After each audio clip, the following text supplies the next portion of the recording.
Gimana caranya jadi manusia paling hebat sedunia? Ya jadi manusia yang paling bermanfaat buat manusia lain. Penghargaan Nobel adalah penghargaan yang dikasih untuk orang-orang yang dianggap paling berjasa buat kehidupan semua manusia di dunia. Penghargaan ini mungkin adalah penghargaan tertinggi untuk seseorang yang berdedikasi di bidangnya. Walaupun gak semua bidang bisa dapetin penghargaan Nobel, tapi banyak hal penting yang jadi tanda diterimanya sebuah penghargaan Nobel. Seberapa penting sih penghargaan Nobel buat umat manusia? Pastinya penghargaan Bonafide kayak gini sangat penting bagi perkembangan manusia.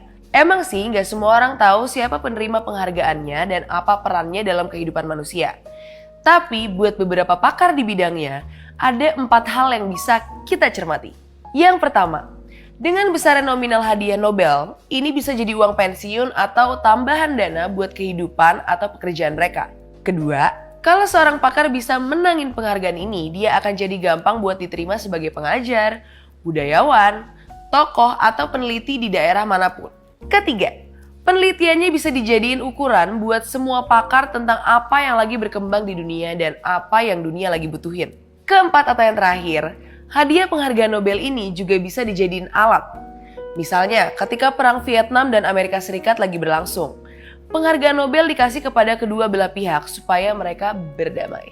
Permasalahan buruknya, beberapa kali penghargaan Nobel ini dilihat sebagai dominasi suatu kelompok untuk nentuin mana yang baik dan gak baik. Mungkin sebagai gambaran, Nobel dominan dan lebih sering dimenangin sama orang-orang dari ras tertentu karena dicurigai ukuran kemenangan Nobel ini pakai cara pandang ras itu sendiri.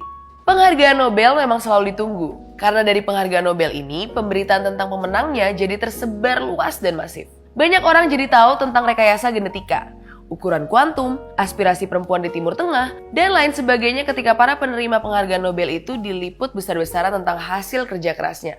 Sebenarnya mereka udah punya karya, tapi pemberian penghargaan besar bisa ngebuat apa yang lagi diusahain sama mereka bisa dapetin tambahan dana dan exposure yang besar. Pertanyaannya sekarang, kapan kamu mau jadi orang Indonesia pertama yang meraih Nobel?